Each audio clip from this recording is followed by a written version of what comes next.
Siyabingelela sinamukele ekhaya lapho sichaza khona amaphupho. Namuhla ke sizobheka izincazelo ngokuphupha ushiywa imoto, ibhasi noma uhlobo oluthile lokuthutha. Ukuphupha ushiywa uhlobo lokuthutha linezincazelo eziningana kuye ngesimo sakho sempilo.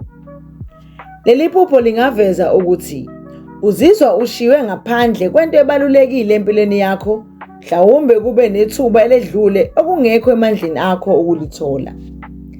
Leli phupho lingaphinde libonise ukungakwazi ukuhlela noma ukulawula izinto ezibalulekile empilweni yakho.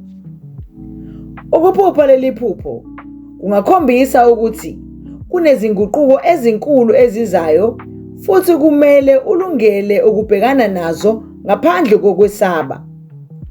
Leli phupho lingaba isixwayiso sokuthi uqaphele izinto ezibalulekile empilweni yakho. Ngamafuphi, leli phupho lingaba isibonakaliso sokuthi kukhona amathuba akudlulayo empilweni yakho ngesikhathi sephupho noma kunezinto okanye izinguquko okumele uzenze ukuze uzothola amathuba athile empilweni yakho. Siyabonga, nisale kahle.